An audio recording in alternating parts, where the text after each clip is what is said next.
হজের সফরে বিশেষভাবে 16টি স্থানে দোয়া কবুল হয়। নাম্বার 1 হইল বাইতুল্লাহর উপরে যখন আপনার নজর পড়বে, বাইতুল্লাহতে সরাসরি সর্বপ্রথম নজর পড়ার সাথে সাথে আপনি যে দোয়া করবেন সেই দোয়াটাই আল্লাহ তাআলা কবুল করে নেবেন। 2 নাম্বার যেই জায়গাতে দোয়া কবুল করেন আল্লাহ তাআলা সেটা হলো মাতাফে। মাতাফ হইল বাইতুল্লাহর চতুর্পাশের যে জায়গা, তোয়াফের জায়গা, এটাকে বলা হয় মাতাফ। এই মাতাফের মধ্যে যে দোয়া করবে, নামাজ পড়লে, দোয়া করলে, জিকির আজকার করলে, এমনিতেই বসে আছেন আল্লাহ তাআলার কাছে বলতেছেন, চেয়ে রয়েছেন কাবার দিকে, আপনি যাই করবেন এই মাতাফের ভিতরে এই সমস্ত দোয়া আল্লাহ তাআলা কবুল করে নেবেন। 3 নম্বর হইল মুলতাজামে। মুলতাজাম হইল দোয়া কবুলের বিশেষ এক জায়গা হজের সফরে। মুলতাজাম কোনটা? বাইতুল্লাহ শরীফের, কাবা শরীফের যে দরওয়াজা, এই চৌকাট যেটা, এটাকে বলা হয় মুলতাজাম। এজন্য যারা ভিডিওতে দেখবেন তনে সারাক্ষণ এই বাইতুল্লাহর দরজার যে চৌকাটটা, এটার মধ্যে বীর আছে না নাই, কিলিবিলি কিলিবিলি কিলিবিলি করে হাজি সাহেবরা সবাই জানে যে এখানে দোয়া কবুল হয়। সারাক্ষণ ধরে রাখে, কত গেঞ্জাম ঠেলাঠেলি হচ্ছে, এরপরে এই জায়গা ছাড়তে চায় না হাজি সাহেবরা, কারণ এটাও দোয়া কবুলের বিশেষ এক স্থান। 4 নম্বর হইল মিজাবে রহমত। মিজাবে রহমতে আল্লাহ তাআলা বিশেষভাবে দোয়া কবুল করেন। মিজাবে রহমত কি? মিজাবে রহমত হইল বাইতুল্লাহ শরীফের এই ছাদ বৃষ্টি হইলে পানি নিষ্কাশন হওয়ার জন্য যে একটা পাইপ দিয়ে রাখছে, দেখেন তো, এটা স্বর্ণ দিয়ে বানায় রাখছে, তো এটাকে বলা হয় মিজাবে রহমত। পানি নিষ্কাশন হওয়ার যে পাইপটা দিয়ে রাখছে এটাকে বলা হয় মিজাবে রহমত। এটার বরাবর হয়ে দোয়া করা, এই দোয়া আল্লাহ তাআলা কবুল করে নেন। 5 নম্বর হইল জমজম কূপের কাছে গিয়ে দোয়া করলে এই দোয়া আল্লাহ তাআলা কবুল করে নেন। জমজম কূপ তো এখন বর্তমানে কি দৃশ্যমান নাকি অদৃশ্য? অদৃশ্য। এজন্য তো এটার আশপাশেই আছে, আপনি দোয়া করলেই হবে। তো জমজম কূপের কাছেও দোয়া করলে দোয়া কবুল হয়। 6 নম্বর হইল মাকামে ইব্রাহিমে। মাকামে ইব্রাহিম আছে, এই যে হাজরে আসওয়াদের এই কর্নারে দেখবেন একটা ছোট্ট মিনারা করে গ্লাস লাগানো অবস্থায়, এটাতে হযরত ইব্রাহিম আলাইহিস সালাতু ওয়াস সালাম পাড়া দিয়ে, যেই পাথরে পাড়া দিয়ে বাইতুল্লাহ নির্মাণ করতেন, সেই পাথরটার মধ্যে ইব্রাহিম আলাইহিস সালাতু ওয়াস সালামের পায়ের ছাপ এখনও বিদ্যমান। সেটাকে এই গ্লাস বন্দি করে রেখেছেন ছোট্ট একটা মিনারা করে, এটাকে বলা হয় মাকামে ইব্রাহিম। আল্লাহ তাআলা বলেন ওয়াত্তাখিযু মিন মাকামি ইব্রাহিম মুসাল্লা, তোমরা মাকামে ইব্রাহিমকে মুসাল্লা বানাও, নামাজের জায়গা বানাও। আর এখানে দোয়া করলে আল্লাহ তাআলা দোয়াকে বিশেষভাবে কবুল করে নেন। এটা হলো 6 নম্বর দোয়া কবুলের জায়গা। 7 নম্বর হলো সাফা পাহাড়ে। সাফা পাহাড়, মারওয়া পাহাড়। 8 নম্বর মারওয়া পাহাড়। ইন্নাস সাফা ওয়াল মারওয়াতা মিন শাআইরিল্লাহ। এই সাফা পাহাড়ও দোয়া কবুল হয়, মারওয়া পাহাড়ও দোয়া কবুল হয়। 8 নম্বর মারওয়া পাহাড়। 9 নম্বর হইল মাসআ, মধ্যস্থানে সাফা আর মারওয়া এই দুইটার মধ্যে একটা জায়গা আছে, সবুজ চিহ্ন দিয়ে রেখেছেন। এই জায়গাটা একটু দ্রুত যেতে হয়, ওখানেও যে কোনো হাজী সাহেব যে কোনো দোয়া করবে তার দোয়াকেও আল্লাহ তাআলা বিশেষভাবে কবুল করে নেবেন। এটাকে বলা হয় মাসআ, মানে মধ্যস্থান। 10 নম্বর দোয়া বিশেষভাবে কবুল হওয়ার জায়গা হলো কাবা শরীফের ভিতরে। কাবা শরীফের ভিতরে কি সবার যাওয়ার সুযোগ হয় না? কিন্তু দোয়া কবুলের তো আরও জায়গা আছে, যাদের হয় না তো হয়ই না, অসুবিধা নেই। কাবা শরীফের ভিতরে দোয়া করলে দোয়া কবুল হয়। 11 নম্বর হইল হাতিমে কাবাতে। হাতিমে কাবাটা হইল কাবার মতনই আরেকটা হাফ এতটুকু উঁচু করে একটা দেওয়ালে রেখেছেন, কাবার সাথে একটা জায়গার এতটুকু দেওয়াল দিয়ে বরাদ্দ করে রেখেছেন, এটাকে বলা হয় হাতিমে কাবা। যারা হজে যায়, উমরাতে যায়, তারা এটার ভিতরে অনায়াসে ঢুকতে পারে, সহজেই ঢুকতে পারে। আর ওখানে নামাজ পড়লে, দোয়া করলে আল্লাহ তাআলা এটাও কবুল করে নেন। 12 নম্বর হইল রুকনে ইয়ামানের মধ্যে দোয়া করলে আল্লাহ তাআলা দোয়া কবুল করেন। রুকনে ইয়ামান আর হাজরে আসওয়াদ। রুকনে ইয়ামান মানে একটা কোনার নাম, হাজরে আসওয়াদ আর একটা কোনার নাম। এই 2 কোনার যে কোনো কোনাতে দোয়া করবেন, আপনার দোয়া আল্লাহ তাআলা কবুল করে নেবেন। 13 নম্বর আরাফার মাঠে। আরাফার মাঠে অবস্থান করাটাই বলা হয় হজ। এই আরাফার মাঠে অবস্থান করলে, দোয়া করলে, আপনি যা দোয়া করবেন সব আল্লাহ তাআলা কবুল করে নেবেন। 14 নম্বর হইল মুজদালিফায়। মুজদালিফাতে অবস্থান করাকালীন দোয়া করলে আল্লাহ তাআলা কবুল করে নেন। 15 নম্বর মিনার ময়দানে, মিনার মসজিদে দোয়া করবেন। মিনার ময়দানে অবস্থান করতেছেন, দোয়া করেন, দোয়া কবুল। মিনার মসজিদ আছে, এই মসজিদে দোয়া করতেছেন, আপনার দোয়া কবুল। 15 নম্বর বললাম। 16 নম্বর হইল কঙ্কর মারার স্থানে। কঙ্কর মারে না শয়তানকে, এই কঙ্কর মারার সময়ও যদি আপনি দোয়া করেন, আপনার দোয়া বিশেষভাবে কবুল। তাহলে আমরা জানলাম যে হজের সফরে বিশেষভাবে আল্লাহ তাআলা 16টি জায়গাতে দোয়া কবুল করে থাকেন। হজের মৌসুম চলতেছে এখন, রমজানের পরবর্তী সময় শাওয়াল, জিলকদ, জিলহজ এই মাসগুলো হইল হজের জন্য বরাদ্দ। ইসলামের যে স্তম্ভ আছে, বিধানগুলি আছে, এর মধ্যে অন্যতম একটা স্তম্ভ আর বিধান হইল হজ, বাইতুল্লাহর জিয়ারত। এজন্য যাদেরকে আল্লাহ তাআলা সামর্থ্যবান করেছেন, সম্পদ দিয়েছেন, তারা আল্লাহ তাআলার গড়কে জিয়ারত করা, আল্লাহ তাআলার গড়কে দেখা, জীবনে একবার হজ করা তাদের উপরে আল্লাহ তাআলা ফরজ করেছেন। এই হজ সংক্রান্ত বিষয়টি যদি আমরা আলোচনা করি তাহলে হজের কিছু মৌলিক বিধান আছে, মৌলিক আলোচনা আছে, এগুলো আমরা যদি শুনি তাহলে জানতে পারবো। এর মধ্যে প্রথম নম্বর হইল আবু হুরায়রা রাদিয়াল্লাহু তাআলা থেকে বর্ণিত, নবীজি সাল্লাল্লাহু আলাইহি ওয়াসাল্লাম একদিন খুতবা দিলেন, সাহাবায়ে কেরামকে উদ্দেশ্য করে ভাষণ দিলেন। বললেন, আইয়ুহান নাস ক্বাদ ফারাদাল্লাহু আলাইকুমুল হাজ্জা ফাহাজ্জু, হে মানুষ সম্প্রদায়, আল্লাহ তাআলা তোমাদের উপরে হজকে ফরজ করেছেন। ফাহাজ্জু, সুতরাং তোমরা হজ করো। এই ঘোষণা দেওয়ার পরে ফাকালা রাজুলুন আকুল্লা আমিন ইয়া রাসূলুল্লাহ, এক ব্যক্তি তখন মজলিস থেকে দাঁড়িয়ে গেল, নবীজি সাল্লাল্লাহু আলাইহি ওয়াসাল্লামকে প্রশ্ন করলেন, আকুল্লা আমিন ইয়া রাসূলুল্লাহ, হে আল্লাহর রাসূল, আমরা কি প্রতি বছর হজ করব? নবীজি সাল্লাল্লাহু আলাইহি ওয়াসাল্লাম চুপ রইলেন। হাত্তা ক্বালাহা সালাসান, ওই প্রশ্ন করনেওয়ালা ব্যক্তি তিনবার এই একই প্রশ্ন করলেন। আমার আপনার নবী মুহাম্মদ সাল্লাল্লাহু আলাইহি ওয়াসাল্লাম তখন চুপ ছিলেন। এই ব্যক্তি তিনবার প্রশ্ন করার পরে নবীজি সাল্লাল্লাহু আলাইহি ওয়াসাল্লাম বলেন, লাউ কুলতু নাআম লাওয়াজাবাত ওয়ালা মাস্তাতাতুম, তুমি যে আমাকে বারবার প্রশ্ন করতেছিলে না, আমি যদি তোমার এই প্রশ্নের উত্তর দিতাম তাহলে আল্লাহ তাআলা প্রত্যেক সামর্থ্যবান ব্যক্তির উপরে প্রতি বছর হজ করাকে ফরজ করে দিত। প্রতি বছর যদি হজ করা ফরজ হইত, একটু চিন্তা করে দেখেন তো দেখি সম্ভব ছিল? দৈনিক 5 ওয়াক্ত নামাজ আল্লাহ তাআলা ফরজ করেছেন, এটাই তো আদায় করা সম্ভব হয় না। আর প্রতি বছর যদি হজ ফরজ করা হইতো তাহলে কতবার যাইত? এজন্য আল্লাহ রাসূল চুপ ছিলেন। নবী বলেন যে আমি যদি করতাম, তোমার কথার উত্তর দিতাম, তাহলে আল্লাহ তাআলা সামর্থ্যবানদের জন্য প্রতি বছর হজকে ফরজ করে দেওয়া হয়তো। ইবনে আব্বাস রাদিয়াল্লাহু আনহুমার আরেকটা বর্ণনা, উনি বলেন যে আন্নাল আকরা ইবনে হাবিস, আকরা ইবনে হাবিস একজন সাহাবীর নাম। উনি সাআলান নবী সাল্লাল্লাহু আলাইহি ওয়াসাল্লাম, আল্লাহর রাসূলকে প্রশ্ন করলেন, ইয়া রাসূলুল্লাহ, আল হাজ্জু ফি কুল্লি সানাতিন আও মাররাতান ওয়াহিদা, হে আল্লাহর রাসূল, আমরা কি প্রতি বছর হজ করব নাকি জীবনে একবার করলেই হবে? রাসূলুল্লাহ সাল্লাল্লাহু আলাইহি ওয়াসাল্লাম বলেন, বাল মাররাতান ওয়াহিদা, প্রতি বছর তোমাদেরকে হজ করতে হবে না, বরং জীবনে একবার হজ করলেই কি হয়ে যাবে? আদায় হয়ে যাবে। ফামান ইসতাতাআ ফাতাতাওয়াউ, নবীজি সাল্লাল্লাহু আলাইহি ওয়াসাল্লামের পরে বলেন, এরপরেও যদি কেউ সামর্থ্যবান হওয়ার পরে 2 বার 5 বার 7 বার কেউ যদি হজ করে, তার প্রথম নাম্বার হজটা হবে ফরজ, বাকি সব হজ তার পক্ষ থেকে নফল হিসাবে গণ্য হবে, তবে সওয়াব পাবে। আল্লাহ তাআলা কুরআনুল কারীমে সূরাত আলে ইমরানের 97 নম্বর আয়াতে বলেন, ওয়ালিল্লাহি আলান নাস হিজ্জুল বাইতি মান ইসতাতাআ ইলাইহি সাবিলা, যাদেরকে আল্লাহ তাআলা সামর্থ্য দিয়েছেন বাইতুল্লাহতে আসতে পারে, যেতে পারে, এই পরিমাণ সামর্থ্য যাদের আছে, তারাই যেন আল্লাহ তাআলার ঘরকে জিয়ারত করে, তারা যেন হজ করে। এরপরে আল্লাহ বলেন, ওমান কাফারা ফা ইন্নাল্লাহা গানিয়্যুন আনিল আলামিন, সামর্থ্য থাকার পরও যারা হজ করে না, হজ করা থেকে দূরে থাকে, তারা যেন এই কথাটা জেনে রেখে যে আমি আল্লাহ তাআলা সব কিছু থেকে বেনিয়াজ, অমুখাপেক্ষী।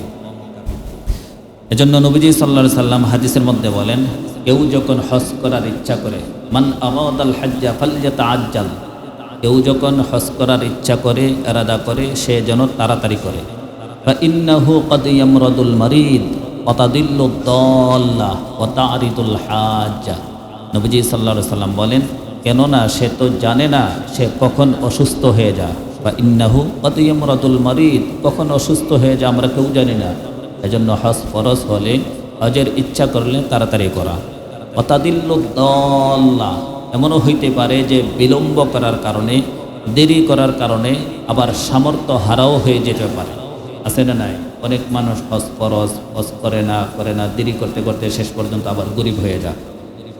এজন্য আল্লাহ রসুল বলেন তোমরা তাড়াতাড়ি করো, কারণ তোমরা তো জানো না কখন অসুস্থ হয়ে যাও, কখন তোমরা সামর্থ্য হারা হয়ে যাবে, ওয়াতারিদুল হাজ্জা, অথবা কখন তোমরা এরকম প্রয়োজনের সম্মুখীন হবে, এমন সমস্যার সম্মুখীন হবে যেই সমস্যা তোমাদেরকে আর বাইতুল্লাহ দেখার মতো নসিবে জুটাবে না। এজন্য তোমরা তাড়াতাড়ি হজের কাজ সম্পন্ন করে নেবে। এক হাদিসের মধ্যে আল্লাহ রসুল বলেন 5টা জিনিস আসার আগেই 5টা জিনিসকে তোমরা মূল্যায়ন করো। ইগতানিম খামসান ক্বাবলা খামসিন, 5টা অবস্থা আসার আগে 5টা অবস্থাকে তোমরা মূল্যায়ন করো। এর মধ্যে নাম্বার 1 হলো শাবাবাকা ক্বাবলা হারামিক, তোমাদের কাছে বার্ধক্য আসার আগে তোমাদের এই যৌবনকালের তোমরা কদর করো। ওয়াসিহহাতাকা ক্বাবলা সাকামিক, তোমরা অসুস্থ হওয়ার আগে তোমাদের এই সুস্থতার জীবনকে তোমরা কাজে লাগাই দাও। ওয়াগিনাআকা ক্বাবলা ফাকরিক, তোমরা দারিদ্রতা আসার আগে তোমাদের এই সম্পদশালী জীবনকে তোমরা কাজে লাগাও। অফরাগাকা ক্বাবলা শুগলিক, ব্যস্ততা আসার আগেই তোমাদের যে অবসর সময়গুলো আছে এগুলোকে তোমরা কাজে লাগিয়ে নাও। ওয়াহায়াতাকা ক্বাবলা মৌতিক, নবীজি সাল্লাল্লাহু আলাইহি ওয়াসাল্লাম বলেন তোমাদের মৃত্যু আসার আগেই তোমাদেরকে আল্লাহ তাআলা যে হায়াত নামক জীবন দিয়েছেন, জিন্দেগি দিয়েছেন, এই হায়াতটাকে তোমরা কাজে লাগাও। তাহলে আমরা এখান থেকে জানতে পারলাম যে হজ করার ইচ্ছা করলে, হজ ফরজ হইলে তাড়াতাড়ি করা। আরও এক হাদিসের মধ্যে আল্লাহ রসুল বলেন তাআজ্জালু ইলাল হাজ ইয়ানি আল ফারিদ, তোমরা হজকে তাড়াতাড়ি সম্পন্ন করে নাও। যাদের উপরে হজ ফরজ তোমরা এই হজটাকে তাড়াতাড়ি তোমরা আদায় করে নাও। বা ইন্না আহাদাকুম লা ইয়াদরি মা ইয়ারিদু লাহু, কারণ কারো জানা নাই সে কখন কোন হালতে চলে যায়। এজন্য হজ ফরজ হওয়ার সাথে সাথে হজকে করে নেওয়া। আরও একটি হাদিসে আল্লাহ তাআলা স্বয়ং হাদিসে কুদসি যাকে বলে, মানে স্বয়ং আল্লাহ তাআলার বাণী, আল্লাহ তাআলা বলেন ইন্না আবদান সাহহাতু লাহু জিসমান, আমি আমার এক বান্দাকে সুস্থতা নামক জীবন দিলাম, সুস্থ রাখলাম। ওয়াসাআতু আলাইহি ফিল মাঈশা, এবং যথেষ্ট পরিমাণ আমি আল্লাহ তাআলা তাকে সামর্থ্যবানও বানাইলাম। আল্লাহ বলেন যে আমি আমার এক বান্দাকে সুস্থ রাখলাম, পাশাপাশি যথেষ্ট পরিমাণ তাকে সম্পদশালীও বানাইলাম। তামদি আলাইহি খামসাতু আওয়াম, এমত অবস্থায় যে এক এক করে 5 বৎসর তার উপরে অতিবাহিত হয়ে যায়। লা ইয়াফিদু ইলাইয়া, তবু সে আমার ঘরকে দেখতে আসে না, হজ করতে আসে না। লা মাহরুম, তোমরা যদি দুনিয়াতে কোনো বঞ্চিত ব্যক্তি দেখতে চাও, হতভাগা দুর্ভাগা ব্যক্তি দেখতে চাও, তাহলে তোমরা এই লোকটাকে দেখে নিও, যেই লোকটাকে আমি আল্লাহ তাআলা সুস্থ রাখলাম, আবার সম্পদ দিলাম। এই সম্পদের উপরে, সুস্থতার উপরে এক এক করে 5 বৎসর অতিবাহিত হয়ে গেল, কিন্তু আমার ঘরকে জিয়ারত করতে আসে না, হজ করতে আসে না। তোমরা যদি কাউকে প্রকৃতপক্ষে মাহরুম বঞ্চিত ব্যক্তি দেখতে চাও, হতভাগা দুর্ভাগ্য ব্যক্তি দেখতে চাও, তাহলে তোমাদের সমাজের যেই সমস্ত লোক এই হালাতে আছে তাদেরকে তোমরা দেখে নিও। আমাদের সমাজে বহু মানুষ আছে হজ ফরজ হয়ে আছে কিন্তু হজ করে না।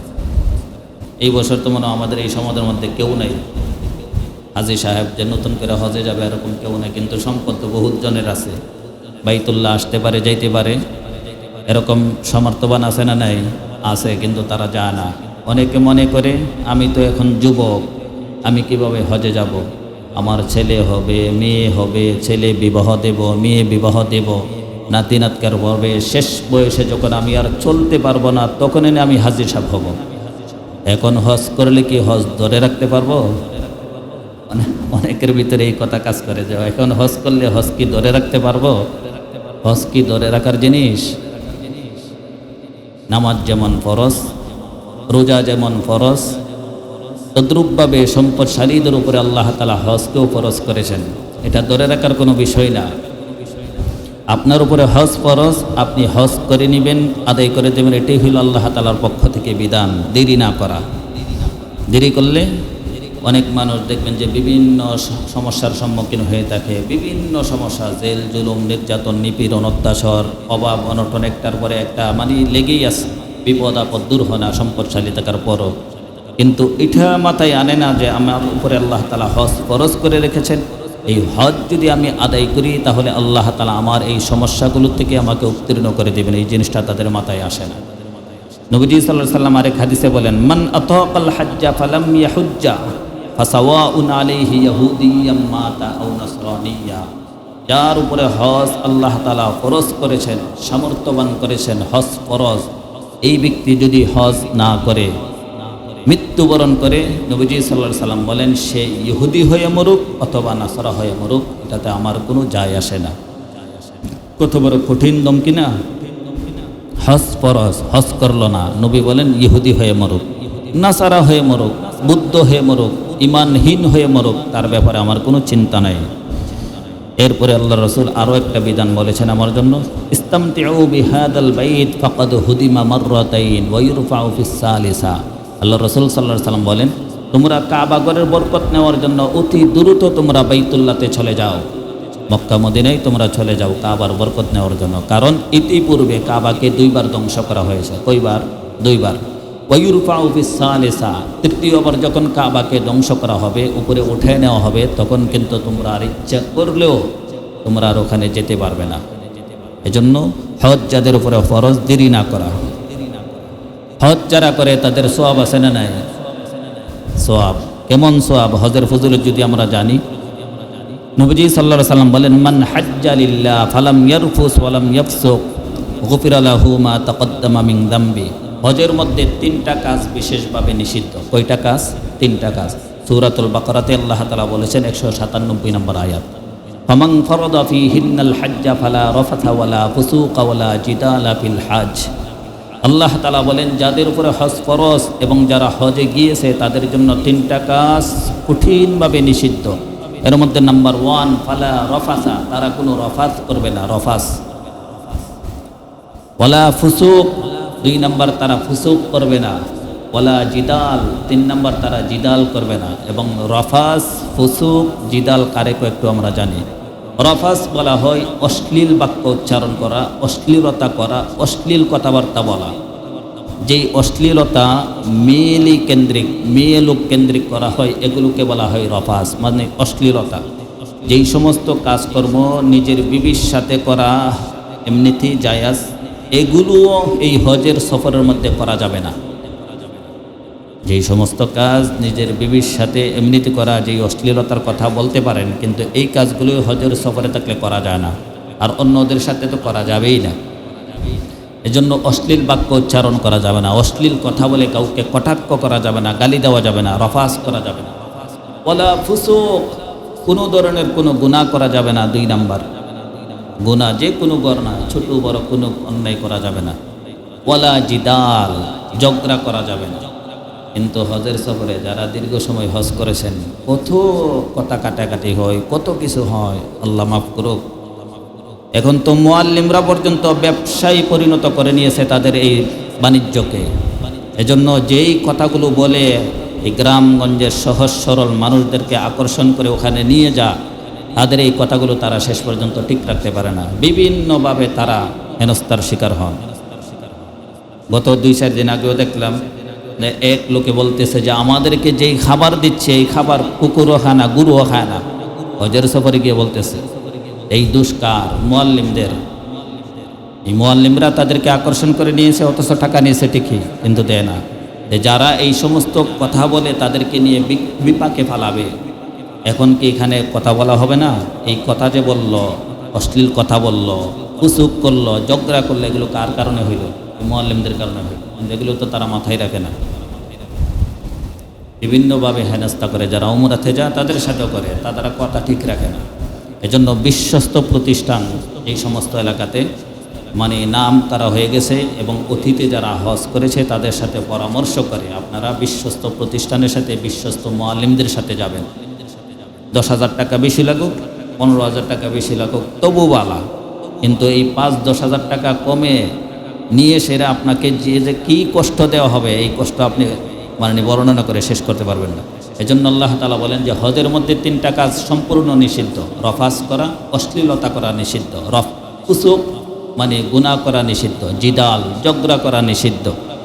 এরপরে নবীজি সাল্লাল্লাহু আলাইহি ওয়াসাল্লাম হাদিসের মধ্যে বলেন, মান হাজ্জা ফালাম ইয়ারফুস ওয়ালাম ইয়াফসুক গুফিরা লাহু মা তাকদ্দামা মিন যামবি। যে ব্যক্তি হজ করেছে এমনভাবে, ফালাম ইয়ারফুস কোনো রফাস করে নাই, ওয়ালাম ইয়াফসুক কোনো ফুসুক করে নাই, গুনাহ করে নাই, অশ্লীলতা করে নাই, এবং কোনো ধরনের কোনো গুনাহ করে নাই, নবীজি সাল্লাল্লাহু আলাইহি সাল্লাম বলেন, গুফিরা লাহু মা তাকদ্দামা মিন দামবি, আল্লাহ তাআলা তার জিন্দেগীর অতীত জিন্দেগীর সমস্ত গুনাহ খাতাকে মাফ করে দেন। যার হজের মধ্যে রফাস হয় নাই, অশ্লীলতা হয় নাই, গুনাহ হয় নাই, আল্লাহ তাআলা তার অতীত জিন্দেগীর সব গুনাহ খাতা মাফ করে দেন। আরও একটা হাদিস যদি আমরা শুনি, বুখারীর 1521 নম্বর হাদিস, ওখান থেকে জানতে পারি আল্লাহ রাসূল সাল্লাল্লাহু আলাইহি ওয়াসাল্লাম বলেন, মান হাজ্জা লিল্লাহ ফালাম ইয়ারফুস ওয়ালাম ইয়াফসুক রাজা কা ইয়াউমিন ওয়ালাদাতহু উম্মু। যে ব্যক্তি হজ করেছে আল্লাহ তাআলার সন্তুষ্টির জন্য, ফালাম ইয়ারফুস, এই হজের মধ্যে কোনো অশ্লীলতা বা হেয়াপনা করে নাই, ওয়ালাম ইয়াফসুক, কোনো গুনাহ করে নাই, কোনো অন্যায় করে নাই, অপরাধ করে নাই, রাজা কা ইয়াউমিন ওয়ালাদাতহু উম্মু, নবীজি সাল্লাল্লাহু আলাইহি সাল্লাম বলেন, সে কেমন যেন এমনভাবে হজের সফর থেকে ফিরে আসে আজকেই যেন সে তার মায়ের গর্ভ থেকে জন্মগ্রহণ করেছে। তো একটা নিষ্পাপ শিশু সন্তান দুনিয়াতে আগমন করলে তার মধ্যে কোনো কালিমা থাকে, অপরাধ থাকে, গুনাহ থাকে? তো একজন নিষ্পাপ সন্তান পৃথিবীতে আগমন করলে যেমন তার কোনো অন্যায়, অপরাধ, কোনো ধরনের কোনো গুনাহ থাকে না, হজের সফরের মধ্যে যারা রফাস করে নাই, ফুসুক করে নাই, তারা কেমন যেন এমনভাবে ফিরে যে সে আজকেই তার মায়ের গর্ভ থেকে জন্মগ্রহণ করেছে। নবীজি সাল্লাল্লাহু আলাইহি সাল্লাম একজন সাহাবীর ব্যাপারে একজন সাহাবীকে বলতেছেন, আমা আলিমতা ইয়া ওমর, আমা আলিমতা, হে ওমর তুমি কি জানো না, আন্নাল ইসলাম ইয়াহদিমু মা কানা ক্বাবলা, 3 কারণে মানুষের জিন্দেগির সব গুনাহ খাতা মাফ হয়। বলেন তো দেখি কই কারণ? 3 কারণ। এর মধ্যে নাম্বার 1 হইল আমা আলিমতা আন্নাল ইসলাম ইয়াহদিমু মা কানা ক্বাবলা। মানুষ যখন ইসলাম ধর্ম গ্রহণ করে, কোনো হিন্দু, কোনো বুদ্ধ, কোনো খ্রিস্টান, কোনো বদ্দিন, বিধর্মী যখন ইসলামের ছায়া তলে আসে, কালিমা লা ইলাহা ইল্লাল্লাহ পড়ে, এই ইসলামের ছায়া তলে আসার সাথে সাথে তার অতীত জিন্দেগির সব গুনাহ খাতা আল্লাহ মাফ করে দেন। আন্নাল ইসলাম ইয়াহদিমু মা কানা ক্বাবলা, ইসলাম ধর্ম গ্রহণ করার কারণে অতীতের সব গুনাহ মাফ। 2 নম্বর যেই কারণে আল্লাহ তাআলা জিন্দেগির সব গুনাহ খাতা মাফ করেন সেটা হলো ওয়া আন্নাল হিজরাতা তাহদিমু মা কানা ক্বাবলা। মানুষ যখন হিজরত করে, দিন নিয়ে যখন মানুষ হিজরত করে, মক্কা থেকে যখন সাহাবায়ে কেরাম আল্লাহ রাসূল সাল্লাল্লাহু আলাইহি সাল্লামের সাথে হিজরত করেছেন মদিনাতে, এই মদিনাতে হিজরত করার কারণে আল্লাহ তাআলা জিন্দেগির সমস্ত গুনাহ খাতা মাফ করে দিয়েছেন। এরপরে ও আন্নাল হাজ ইয়াহদিমু মা কানা ক্বাবলা, এমনিভাবে মানুষ যখন হজ করে, এই হজ করার বদৌলতেও আল্লাহ তাআলা অতীত জিন্দেগির সমস্ত গুনাহ খাতা মাফ করে দেন। একটা মানুষ হজ করছে মানে সে নিষ্পাপ, তার জিন্দেগি নতুন করে শুরু হয়, তার জিন্দেগি কি হয়? নতুন করে শুরু হয়, তার অতীতে আর কোনো গুনাহ থাকে না। এজন্য আল্লাহ রাসূল সাল্লাল্লাহু আলাইহি ওয়াসাল্লামকে জিজ্ঞাসা করা হলো, আইয়ুল আমাল আফজল ইয়া রাসূলুল্লাহ, কোন আমল সবচেয়ে উত্তম? নবীজি সাল্লাল্লাহু আলাইহি ওয়াসাল্লাম বলেন, ঈমানুম বিল্লাহি ওয়া রাসূলি, আল্লাহর উপরে ঈমান আনা, রাসূলের উপরে ঈমান আনা, এটা হলো সবচেয়ে উত্তম। এরপরে জিজ্ঞাসা করা, সুম্মা মাজা, এরপরে কোন আমল? নবীজি সাল্লাল্লাহু আলাইহি ওয়াসাল্লাম বলেন, আল জিহাদ ফি সাবিলিল্লাহ, আল্লাহর রাস্তায় জিহাদ করা, এটা হলো উত্তম আমল। তারপরে জিজ্ঞেস করা হলো তারপরে কোন আমল? নবীজি সাল্লাল্লাহু আলাইহি ওয়াসাল্লাম বলেন, হাজ্জুম মাবরুর, এরপরে হলো হজ্জে মাবরুর, এটা হলো সবচেয়ে উত্তম আমল, হজ্জে মাবরুর। হজ্জে মাবরুর কারেক আমরা বলবো ইনশাআল্লাহ। আরও এক হাদিস যদি আমরা শুনি, 1770 নম্বর হাদিসের বর্ণনা বুখারীর, নবীজি সাল্লাল্লাহু আলাইহি ওয়াসাল্লাম বলেন, আল উমরাতু ইলাল উমরা কাফারাতুল লিমা বাইনাহুমা ওয়াল হজ্জুল মাবরুর লাইসা লাহু জাযাউন ইল্লাল জান্নাহ। আল উমরাতু ইলাল উমরা কাফারাতুল লিমা বাইনাহুমা, এক উমরা থেকে আরেক উমরা মধ্যবর্তী যত অপরাধ হয়, গুনাহ হয়, আল্লাহ তাআলা সব মাফ করে দেন। এরপরে হাদিসের শেষাংশে নবীজি সাল্লাল্লাহু আলাইহি ওয়াসাল্লাম বলেন, ওয়াল হজ্জুল মাবরুর লাইসা লাহু জাযাউন ইল্লাল জান্নাহ, আর হজ্জে মাবরুরের বিনিময়, হজ্জে মাবরুরের বিনিময় কেবলমাত্র জান্নাত, জান্নাত ছাড়া অন্য কিছু নয়। হজ্জে মাবরুরের বিনিময়, যার হজটা হজ্জে মাবরুর হয়েছে তার বিনিময় কি, তার প্রতিদান কি? জান্নাত। জান্নাত ছাড়া অন্য কিছু হজ্জে মাবরুরের বিনিময় প্রতিদান হতেই পারে না, কেবলমাত্র জান্নাতই তার প্রতিদান, হজ্জে মাবরুর। এখন হজ্জে মাবরুর কাকে বলা হয়? হজ্জে মাবরুর বলা হয় যেই হজের মধ্যে মানুষ মানুষকে খাওয়ায় বেশি, এবং হজের যত বিধানাবলী আছে পুঙ্খানুপুঙ্খানুভাবে প্রত্যেক জায়গাতে এই বিধানাবলীকে সঠিকভাবে উত্তম রূপে আদায় করে, তাদেরকে বলা হয় হজ্জে মাবরুর। যেই হাজী সাহেব হজের যত বিধান আছে হজের সফরে সব জায়গাতে সঠিকভাবে আদায় করেছে, পুঙ্খানুপুঙ্খানুভাবে আদায় করেছে এবং মানুষকে খাবার খাওয়িয়ে সন্তুষ্ট করেছে, ওই হাজি সাহেবের হজটাই হজ্জে মাবরুর হয়ে যায়। এজন্য যারা হজে উমরাতে যারা হজ উমরাতে যাওয়ার আগে মুআল্লিমদের মাধ্যমে প্রশিক্ষণ নেওয়া লাগে। আপনি হুট করে গেলেন, আপনি কিছুই বুঝবেন না। প্রত্যেকটা জিনিস দিন হইল দেখে দেখে শুনে শুনে ধর্ম করে করে করব, আগে শুনতে হয় বেশি বেশি। এই যে আমরা প্রতিনিয়ত শুনি, জুমার বয়ানে শুনি, আমরা যদি আমলের নিয়তে পরিবর্তনের নিয়তে যদি আমরা এই কথাগুলো শুনি, যেই শুনবেন পরিবর্তনের নিয়তে দেখবেন আপনি আস্তে আস্তে আস্তে আস্তে পরিবর্তন হইতেছেন। আর যদি এমনিতে শুনতেছেন, মন চাইলে পরিবর্তন হইবেন, না হইলে নাই, তো আপনি যেমনি আছেন এমনিই থাকবেন। এজন্য কেউ যদি পরিবর্তন নিয়তে শোনে, সে পরিবর্তন অবশ্যই হবে। এই হজের সফরের মধ্যে হজের যে বিধিবিধান আছে, আহকামগুলি আছে, এগুলো জায়গা জায়গা আদায় করা এবং মানুষকে খাবার খাওয়ানো, এটা হলো হজ্জে মাবরুর। আরেক হাদিসের মধ্যে নবীজি সাল্লাল্লাহু আলাইহি ওয়াসাল্লাম বলেন, তাবিউ বাইনাল হজ ওয়াল উমরাহ ফাইন্নাহুমা ইয়ানফিআনিল ফাকরা ওয়াদ দুনুব আমা ইয়ানফিল কির খাবাতাল হাদিদ ওয়াদ দাহাব ওয়াল ফিদ্দা। নবীজি সাল্লাল্লাহু আলাইহি ওয়াসাল্লাম বলেন, তোমরা হজ করো, উমরা করো, তোমরা হজ করো, উমরা করো। এই হজ আর উমরা কি হবে?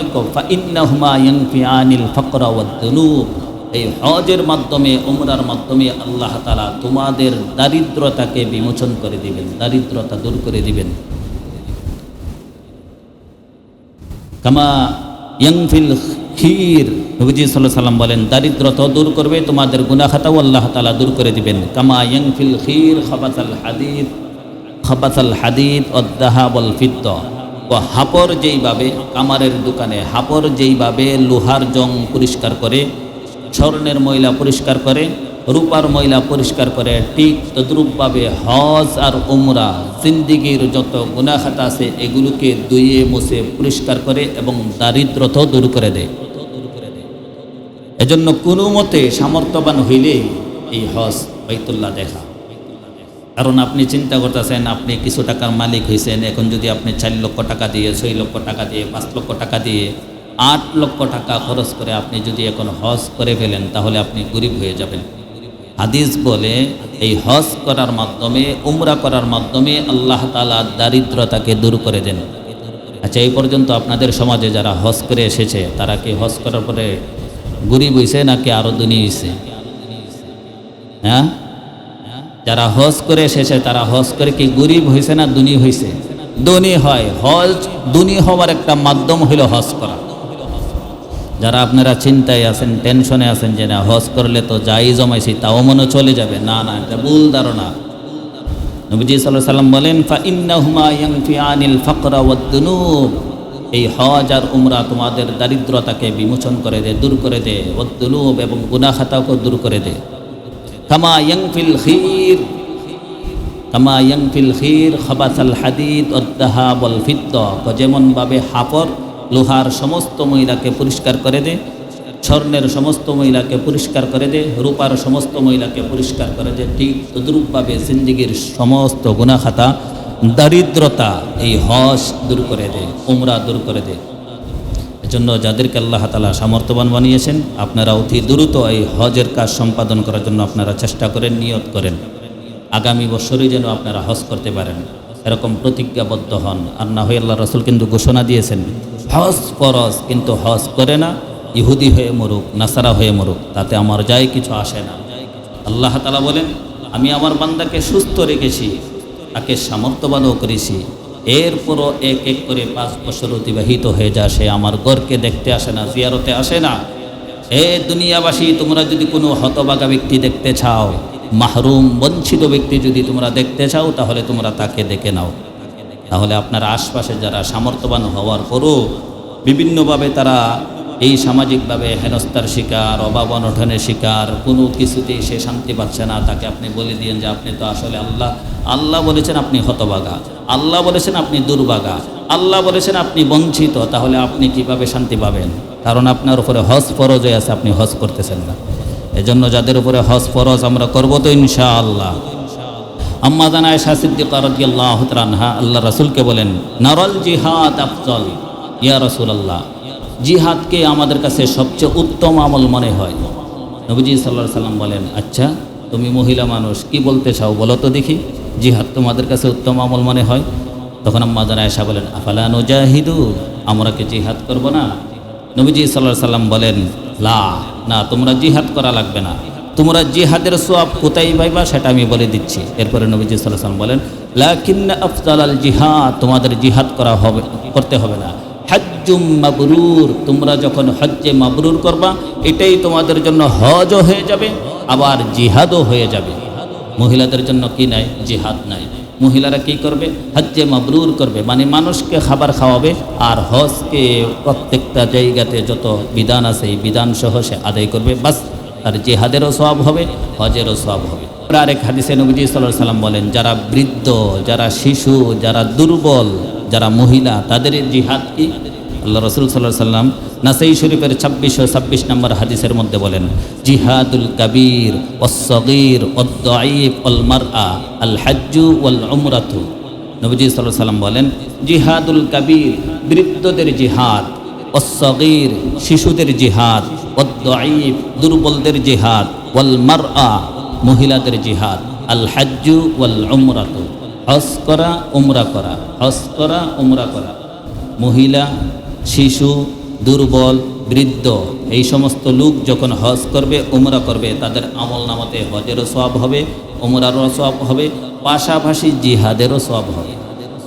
এজন্য ছোটো থাকতে আমরা যখন কোনো কাজকর্ম করে এসে বাড়িতে হাঁপিয়ে উঠতাম, মা বাপ যখন অন্য কোনো কাজের কথা বলতো তখন যদি একটু অনীহা প্রকাশ করতাম তখন সে হজ করে আইছে, হজ কামাই আইছে, এমন কথা বলতো কিনা যে হজ কামাইছে, মানে কেমন যেন মনে যে হজ কামানো, হজ কামানোটা আসলে কঠিন। এই জন্য আল্লাহ রসুল জিহাদের সাথে তুলনা করেছে, জিহাদ করা যেরকম কঠিন হজটাও কঠিন। এজন্য যারা দুর্বল, যারা বৃদ্ধ, যারা ছোট, যারা মহিলা, তারা যখন হজ করবে উমরা করবে তারা জিহাদেরও সওয়াব হবে। নবীজি সাল্লাল্লাহু আলাইহি সাল্লামের যে নাতি দুইজন, আমরা প্রতিনিয়ত এই জুমার দিনে হাসান আর হুসাইন দুইজনের নাম শুনি কি শুনি না? এই হাসান আর হুসাইন রাদিয়াল্লাহু তাআলা আনহু, আলী রাদিয়াল্লাহু তাআলা আনহুর ছেলে, উনাদের থেকে বর্ণিত এই হাসান আর হুসাইন রাদিয়াল্লাহু তাআলা আনহু থেকে বর্ণিত। উনি বলেন যে যা রাজুলুন ইলান নবী সাল্লাল্লাহু আলাইহি ওয়াসাল্লাম, এক ব্যক্তি আল্লাহর রাসূলের কাছে আইসা বলতেছেন, ফাকালা ইন্নী জাবান ওয়া ইন্নী দাঈফ ইয়া রাসূলুল্লাহ, আমি তো মানে দুর্বল, আমার সাহস নেই। ফাকালা ইন্নী জাবান, মানে আমি কাপুরুষ, আমার মধ্যে সাহস কাজ করে না। অনেকে অনেক প্রতিবাদ করতে পারে, সাহসিকতা বলতে পারে, কিন্তু আমি পারি না, আমার কাছে এই সাহস নাই। ওয়া ইন্নী দাঈফ, আবার আমি দুর্বল, শক্তিও নাই। এক তো সাহস নাই, দুই নাম্বার আমার শক্তিও নাই।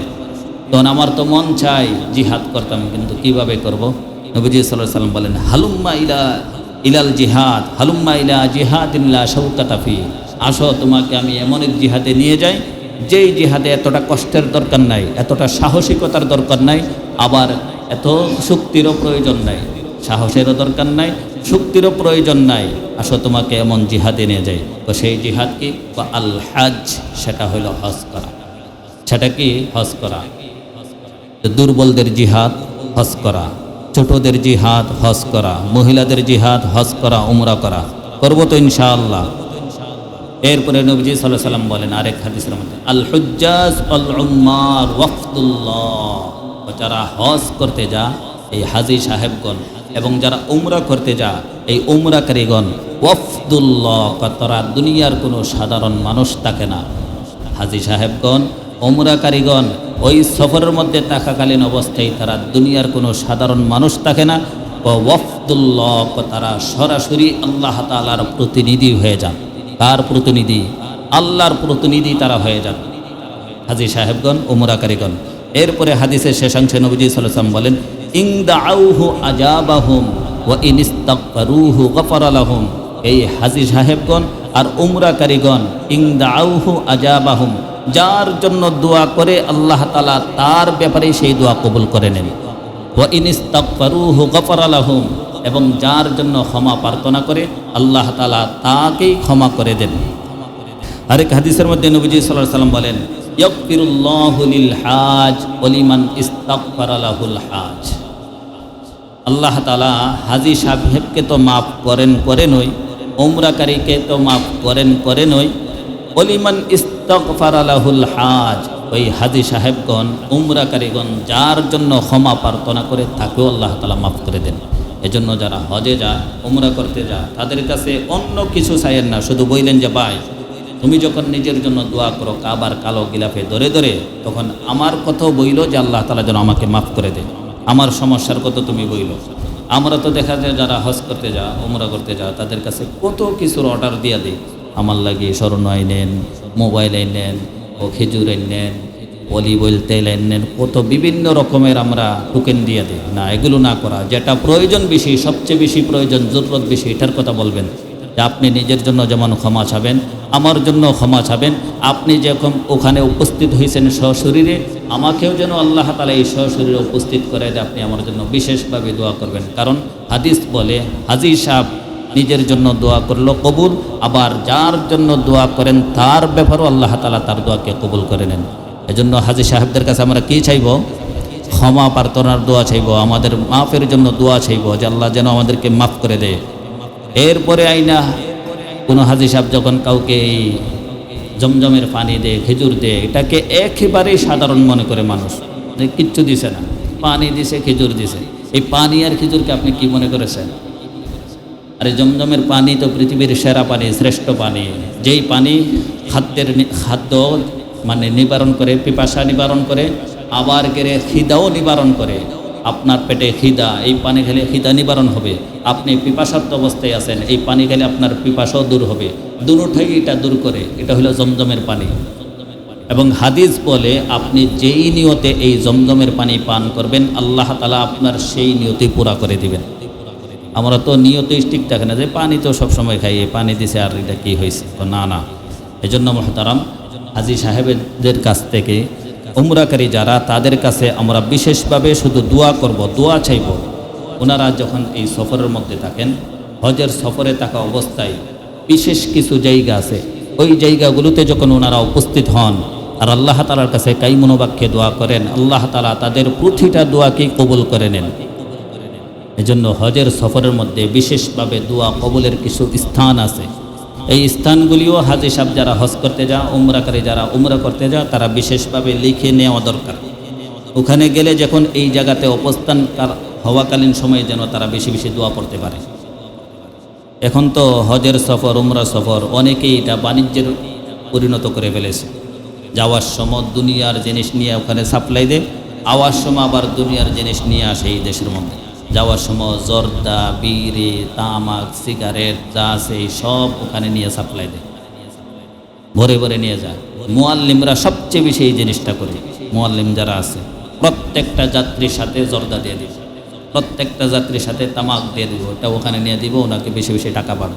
আবার আসার সময় প্রত্যেকটা যাত্রীর কাছে স্বর্ণ দিয়ে দিব, বিভিন্ন মালামাল দিয়ে দিব, আসলে আবার টাকা নেই। এই হলো হালাত, ব্যবসায় বাণিজ্যে পরিণত করে ফেলছে। মাফ কিভাবে হবে? অথচ এই হজকারী আর উমরাকারী তাদের জিন্দেগির সব গুনাহ আল্লাহ মাফ করে দেন। আমরা হাদিস শুনেছি যে তারা হজের সফর থেকে এমনভাবে ফিরে যে কেমন যেন আজকেই তার মায়ের গর্ভ থেকে দুনিয়াতে আগমন করেছে, কতটা নিষ্পাপ। কিন্তু এই নিয়ত আর এই চেষ্টা আর এই মেহনত তো থাকতে হবে, গুনাহ মাফের মেহনত তো থাকতে হবে। বাণিজ্যের মেহনত থাকলে, ব্যবসা কীভাবে বরকত করা যাবে, ব্যবসা কীভাবে আরও উচ্ছাঙ্গে নেওয়া যাবে, এই ফিকির থাকলে তাহলে গুনাহ মাফ হবে কীভাবে? এজন্য হজের সফরে বিশেষভাবে 16টি স্থানে দোয়া কবুল হয়। কয়টা জায়গাতে দোয়া কবুল হয়? 16টি জায়গাতে দোয়া কবুল হয়। নাম্বার 1 হইল বাইতুল্লাহর উপরে যখন আপনার নজর পড়বে, বাইতুল্লাহতে সরাসরি সর্বপ্রথম নজর পড়ার সাথে সাথে আপনি যে দোয়া করবেন সেই দোয়াটাই আল্লাহ তাআলা কবুল করে নেবেন। এজন্য হাজী সাহেবদেরকে যারা হজে যা, উমরাতে যা, মুআল্লিমরা তাদেরকে আগের থেকেই বলে রাখে, এই হাজী সাহেব, উমরাকারী সাহেব, আপনার নজর পড়ার সাথে সাথে কিন্তু আপনার দোয়া কবুল হবে। আগের থেকেই টার্গেট করে রাখেন, নিয়ত করে রাখেন কোন দোয়া করবেন আপনি। আগের থেকেই তারা প্রস্তুতি নিয়ে নেয়, তো দোয়া করে যার যার মতো করে। তো বাইতুল্লাহর উপরে নজর পড়ার সাথে সাথে প্রথম যেই দোয়া করবে সেই দোয়াটা আল্লাহ তাআলা কবুল করে নেন। 2 নাম্বার যেই জায়গাতে দোয়া কবুল করেন আল্লাহ তাআলা, সেটা হলো মাতাফে। মাতাফ হইল বাইতুল্লাহর চতুর্পাশের যে জায়গা, তোয়াফের জায়গা, এটাকে বলা হয় মাতাফ। এই মাতাফের মধ্যে যে দোয়া করবে, নামাজ পড়লে, দোয়া করলে, জিকির আজকার করলে, এমনিতেই বসে আছেন আল্লাহ তাআলার কাছে বলতেছেন, চেয়ে রয়েছেন কাবার দিকে, আপনি যাই করবেন এই মাতাফের ভিতরে এই সমস্ত দোয়া আল্লাহ তাআলা কবুল করে নেবেন। 3 নম্বর হলো মুলতাজামে। মুলতাজাম হলো দোয়া কবুলের বিশেষ এক জায়গা হজের সফরে। মুলতাজাম কোনটা?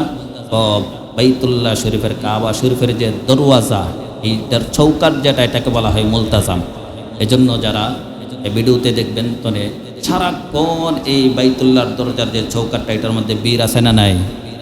কিলিবিলি কিলিবিলি কিলিবিলি করে হাজি সাহেবরা সবাই জানে যে এখানে দোয়া কবুল হয়। সারাক্ষণ ধরে রাখে, কত গেঞ্জাম ঠেলাঠেলি হচ্ছে, এরপরে এই জায়গা ছাড়তে চায় না হাজি সাহেবের, কারণ এটাও দোয়া কবুলের বিশেষ এক স্থান। 4 নম্বর হইল মিজাবে রহমত। মিজাবে রহমতে আল্লাহ তাআলা বিশেষভাবে দোয়া কবুল করেন। মিজাবে রহমত কি? মিজাবে রহমত হইল বাইতুল্লাহ শরীফের এই ছাদ বৃষ্টি হইলে পানি নিষ্কাশন হওয়ার জন্য যে একটা পাইপ দিয়ে রাখছে, দেখেন তো, এটা স্বর্ণ দিয়ে বানায় রাখছে, তো এটাকে বলা হয় মিজাবে রহমত। পানি নিষ্কাশন হওয়ার যে পাইপটা দিয়ে রাখছে, এটাকে বলা হয় মিজাবে রহমত। এটার বরাবর হয়ে দোয়া করা, এই দোয়া আল্লাহ তাআলা কবুল করে নেন। 5 নম্বর হইল জমজম কূপের কাছে গিয়ে দোয়া করলে এই দোয়া আল্লাহ তাআলা কবুল করে নেন। জমজম কূপ তো এখন বর্তমানে কি দৃশ্যমান নাকি অদৃশ্য? অদৃশ্য। এজন্য তো এটার আশপাশেই আছে, আপনি দোয়া করলেই হবে। জমজম কূপের কাছেও দোয়া করলে দোয়া কবুল হয়। 6 নম্বর হইল মাকামে ইব্রাহিমে। মাকামে ইব্রাহিম আছে, এই যে হাজরা আসওয়াদের এই কর্নারে দেখবেন একটা ছোট্ট মিনারা করে গ্লাস লাগানো অবস্থায়, এটাতে হযরত ইব্রাহিম আলাইহিস সালাতু ওয়াস সালাম পাড়া দিয়ে, যেই পাথরে পাড়া দিয়ে বাইতুল্লাহ নির্মাণ করতেন, সেই পাথরটার মধ্যে ইব্রাহিম আলাইহিস সালাতু ওয়াস সালামের পায়ের ছাপ এখনও বিদ্যমান। সেটাকে এই গ্লাস বন্দি করে রেখেছেন ছোট্ট একটা মিনারা করে, এটাকে বলা হয় মাকামে ইব্রাহিম। আল্লাহ তাআলা বলেন ওয়াত্তাখিযু মিন মাকামি ইব্রাহিম মুসাল্লা, তোমরা মাকামে ইব্রাহিমকে মুসাল্লা বানাও, নামাজের জায়গা বানাও। আর এখানে দোয়া করলে আল্লাহ তাআলা দোয়াকে বিশেষভাবে কবুল করে নেন। এটা হলো 6 নম্বর দোয়া কবুলের জায়গা। 7 নম্বর হলো সাফা পাহাড়ে। সাফা পাহাড়, মারওয়া পাহাড়। 8 নম্বর মারওয়া পাহাড়। ইন্নাস সাফা ওয়াল মারওয়াতা মিন শাআইরিল্লাহ। এই সাফা পাহাড়ও দোয়া কবুল হয়, মারওয়া পাহাড়ও দোয়া কবুল হয়। 8 নম্বর মারওয়া পাহাড়। 9 নম্বর হইল মাসআ, মধ্যস্থানে সাফা আর মারওয়া এই দুইটার মধ্যে একটা জায়গা আছে, সবুজ চিহ্ন দিয়ে রেখেছেন। এই জায়গাটা একটু দ্রুত যেতে হয়, ওখানেও যে কোনো হাজী সাহেব যে কোনো দোয়া করবে, তার দোয়াকেও আল্লাহ তাআলা বিশেষভাবে কবুল করে নেবেন। এটাকে বলা হয় মাসআ, মানে মধ্যস্থান। 10 নম্বর দোয়া বিশেষভাবে কবুল হওয়ার জায়গা হলো কাবা শরীফের ভিতরে। কাবা শরীফের ভিতরে কি সবার যাওয়ার সুযোগ হয়? হয় না, কিন্তু দোয়া কবুলের তো আরও জায়গা আছে, যাদের হয় না তো হয়ই না, অসুবিধা নেই। কাবা শরীফের ভিতরে দোয়া করলে দোয়া কবুল হয়। 11 নম্বর হইল হাতিমে কাবাতে। হাতিমে কাবাটা হইল কাবার মতনই আরেকটা হাফ এতটুকু উঁচু করে একটা দেওয়ালে রেখেছেন, কাবার সাথে একটা জায়গার এতটুকু দেওয়াল দিয়ে বরাদ্দ করে রেখেছেন, এটাকে বলা হয় হাতিমে কাবা। যারা হজে যা উমরাতে যা, তারা এটার ভিতরে অনায়াসে ঢুকতে পারে, সহজেই ঢুকতে পারে। আর ওখানে নামাজ পড়লে দোয়া করলে আল্লাহ তাআলা এটাও কবুল করে নেন। 12 নম্বর হইল রুকনে ইয়ামানের মধ্যে দোয়া করলে আল্লাহ তাআলা দোয়া কবুল করেন। রুকনে ইয়ামান আর হাজরে আসওয়াদ। রুকনে ইয়ামান মানে একটা কোনার নাম, হাজরে আসওয়াদ আর একটা কোনার নাম। এই 2 কোনার যে কোনো কোনাতে দোয়া করবেন, আপনার দোয়া আল্লাহ তাআলা কবুল করে নেবেন। 13 নম্বর আরাফার মাঠে। আরাফার মাঠে অবস্থান করাটাই বলা হয় হজ।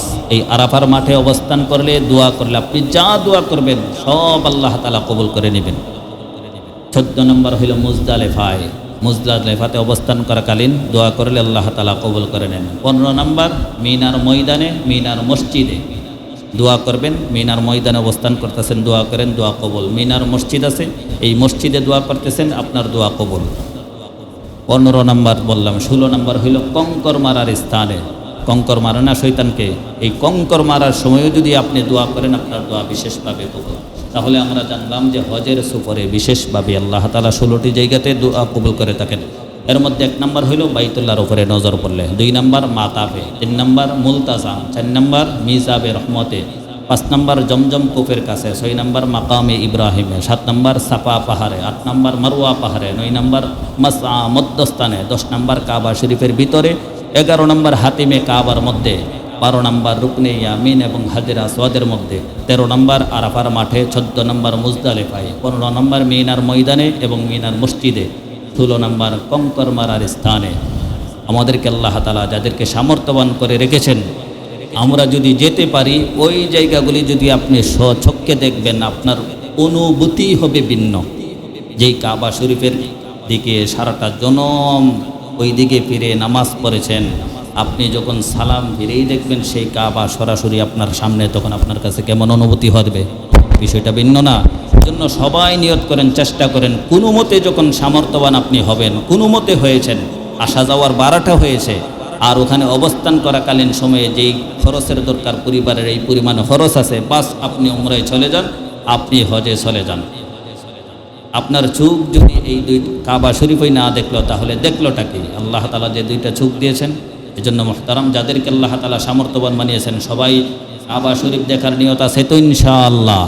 যারা হজ ওমরা করেছে আল্লাহ তাদেরকে যেন বারবার করাইতে পারে, আর আমরা যারা জীবনেও যেতে পারে নাই, জীবনে একবার হলেও যেন আল্লাহ তাআলা এই গড়কে দেখার সৌভাগ্য দান করেন। আমরা সকলেই পড়ি আমিন।